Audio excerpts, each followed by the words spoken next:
All right, Shalom. This is Shalimar from the Great Millstone, Atlanta camp. Before I get started in this lesson, I want to say call Halayim La, Yahweh Bahashem, Yahweh Shai Bahashem, Rakah Hakodash. Double honors to my elders and apostles of Great Millstone that teach and rule well. Peace, love, and safety to the hopeful elect scattered throughout the four corners of the earth, who are today you Negroes, Latinos, and Native Americans that make up the 12 tribes of Israel.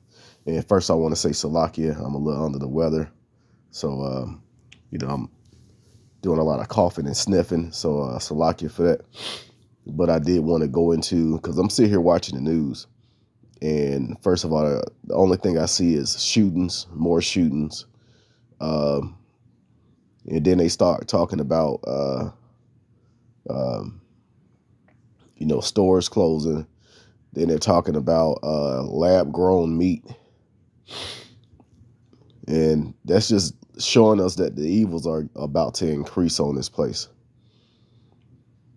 All right. The stuff that you see now with these children being murdered, these young jakes being murdered. On the other side, you also have young heathens dying of weird deaths, whether it's through some type of weird plague or just a freak accident.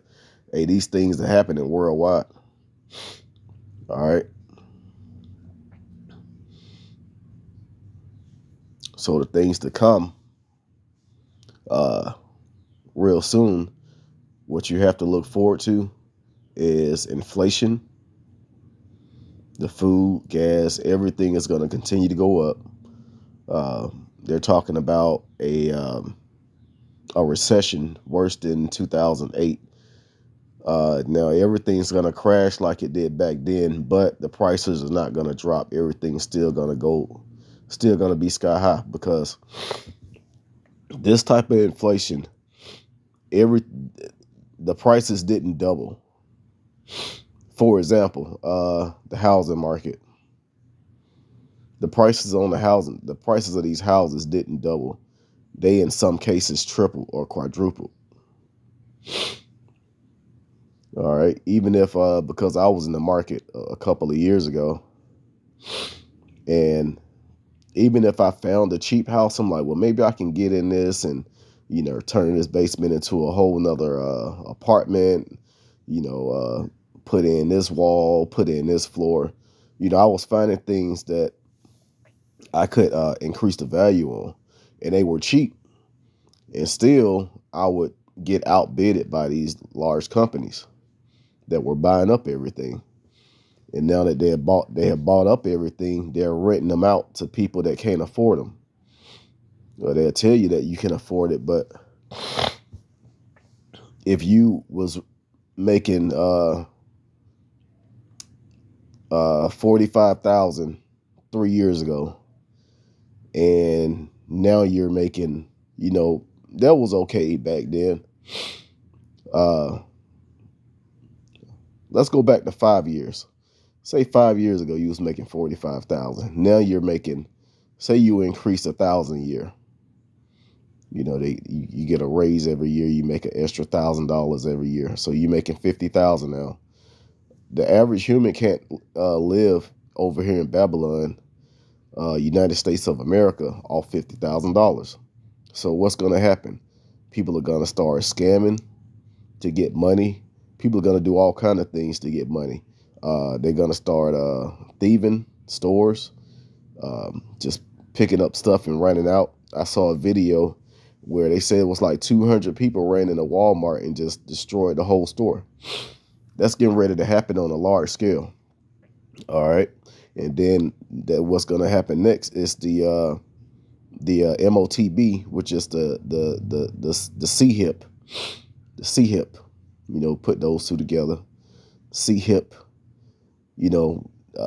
Once that get introduced, then we're gonna know that we're right in the end of the last few seconds. All right. So I want to get a few scriptures based on how everything is gonna increase. Let me first start with 2nd Ezra 14.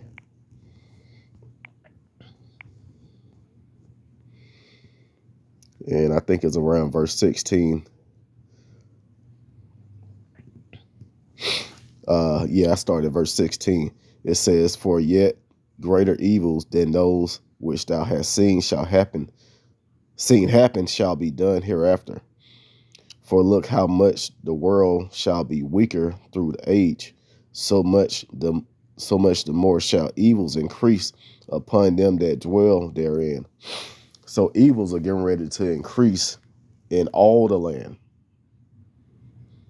This is not going to just be United States. It's just the type of people that's over here. You know, you got the wicked of our most of the wicked of our people, and then you have these Edomites, you know, the so-called white man.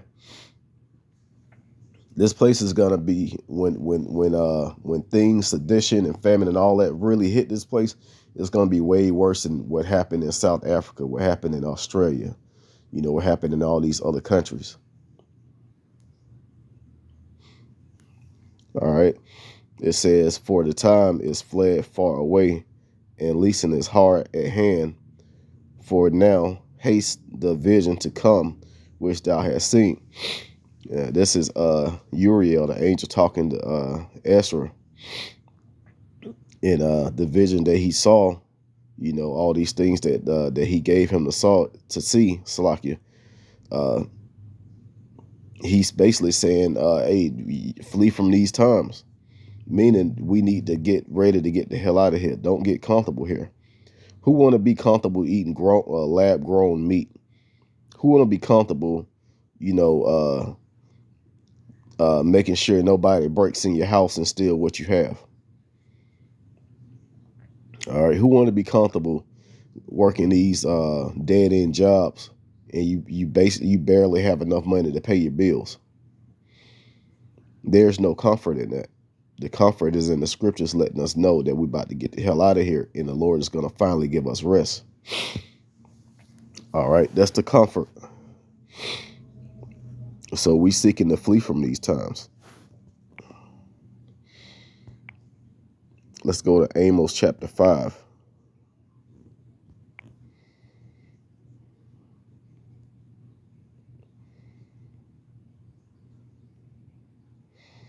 All right.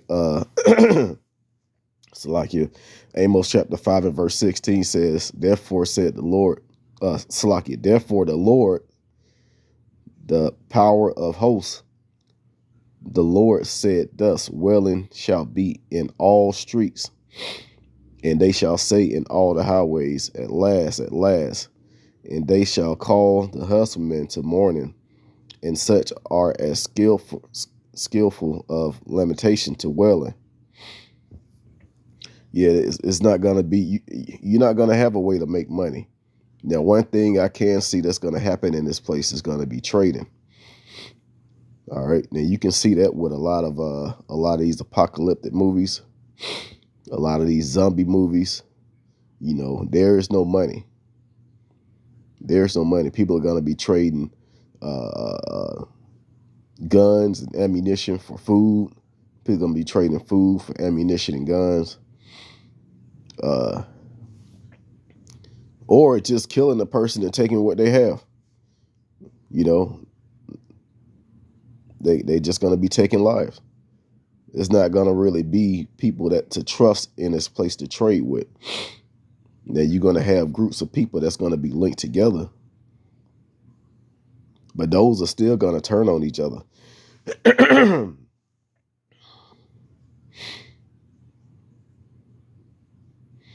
All right, verse 17.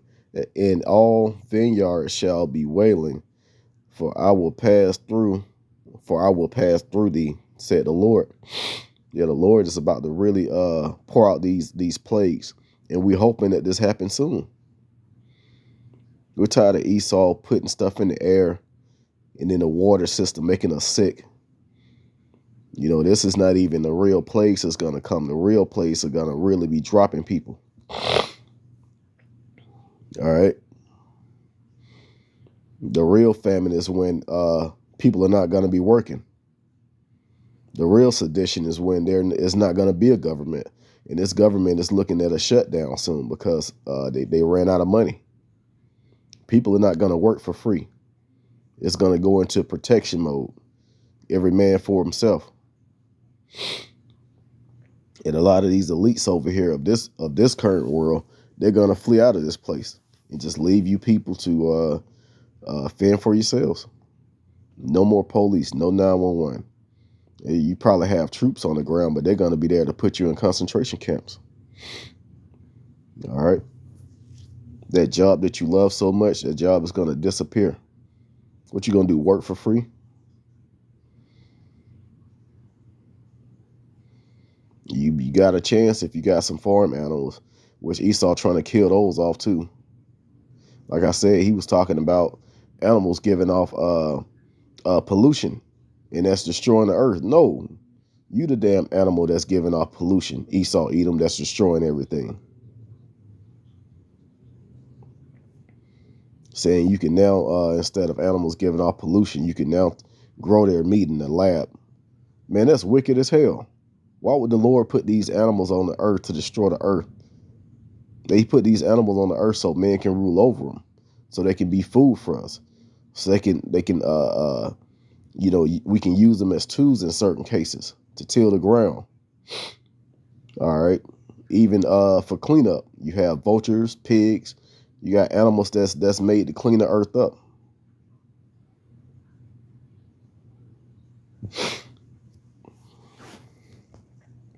Verse 18, woe unto you that desire the day of the Lord Yahweh. To what end is it for you? The day of the Lord is darkness and not light. Yeah, and that's literal too, because it's not going to be any light here. When you see, when you go outside at night and you can still see things on the ground because of street lights, because of people with their house lights on, because of car headlights, that's still giving off light. In some cases, they call it light pollution because you can't even really see the sky because, the stars in the sky because it's so much light on the ground. But when you go like out into the country parts, to like the ocean, you can see everything in the sky because there's less light pollution and there's more darkness on the ground. And it's going to be like that. It's going to be pure darkness on the ground, no electricity. You may see someone with a candle or a flashlight, but that's it. All right.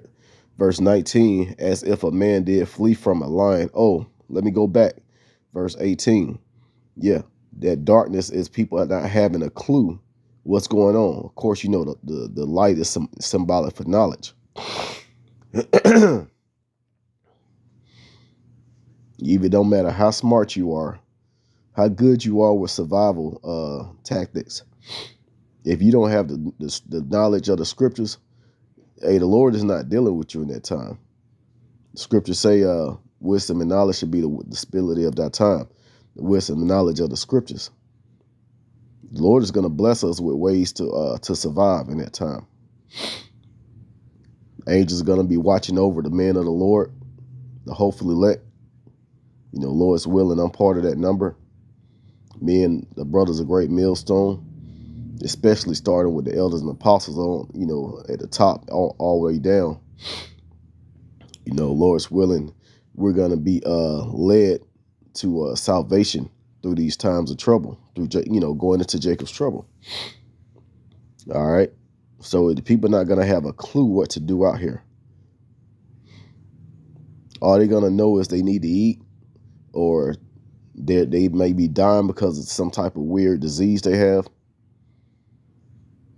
And they're not going to know what to do. Verse 19, as if a man did flee from a lion and a bear met him. Yeah, you running from one destruction and you run into another. Or went into the house and leaned his hand on the wall and a serpent bit him. All right. So those are three different things right there. So what three different major things do you have to escape going into the times that we're going into? The sword, the plagues, and the famine. You might flee from the famine and run into the sword. You may flee from the sword and run into the pestilence. All right, let's get that in Ezekiel chapter 7.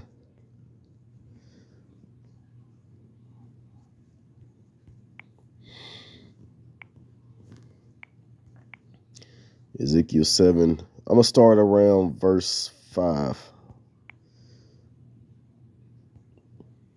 Okay, verse 5. Thus said the Lord power and evil and only evil, behold, is come. Yeah, it's not going to be any the blessings in that time, except for if you're part of the elect. The Lord is blessing you now by giving you an option to listen to this truth, listen to this word, call on his name, seek salvation, come out of this world. And then after that, it's gonna be hunting season. All right. So you're gonna go from not listening to this word to being one of those that's gonna be hunted down. All right. Ran down and mowed down and ran over. People are gonna be eating other people. Hey, this sounds crazy. Like, this sounds like a sci-fi movie. Hey, but this is what's gonna happen for real. And it's not gonna happen in 10, 20 years from now. This is gonna happen soon. All right, verse 5, thus said the Lord, power and evil and only evil, behold, is come. It's like it. And evil is come, the end is come. It watcheth for thee, behold, it is come. Yeah, so these are going to be the times of trouble. Everywhere you look, it's going to be trouble. When you read Psalms 91, it talks about how 1,000 should fall by thy wayside. You're going to see people dropping dead. And we can see how it's going to play out. Because folks are so caught up into the world. Look at these people that's dying suddenly.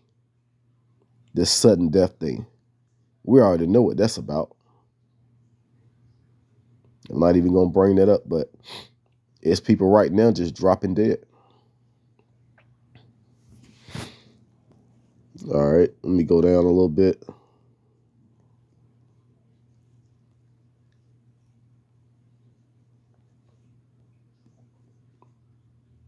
This is actually a scary chapter to read for those that's in the world. They're not going to read this. They're going to read something in the New Testament that shows them how Jesus saves everyone. That's not in this truth. And don't even really know what that's talking about. People want to hear those smooth things. They don't want to hear that this place is doomed for evil times, or is bound for evil times. Like Ezekiel 7 and 14, they have blown the trumpet even to make already. Yeah, we done put so many videos out and go out so many. So we've gone out to the highways and byways so many times. And we're letting you people know what's about to happen. And we don't go out there to make music, even though this truth is like a beautiful song. We don't go out to with instruments and try and draw a crowd and try and collect money. We going out to warn the world to blow the trumpet because Yahweh Shai called us to do so. It says they have blown the trumpet even to make already, but none goeth to the battle, for my wrath is upon all the multitude thereof.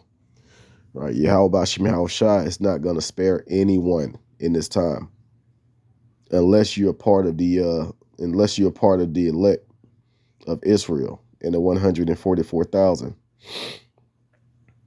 All right, verse 15: the sword is without, and the pestilence, and the famine within. I was talking about the sword, the famine, and the pestilence.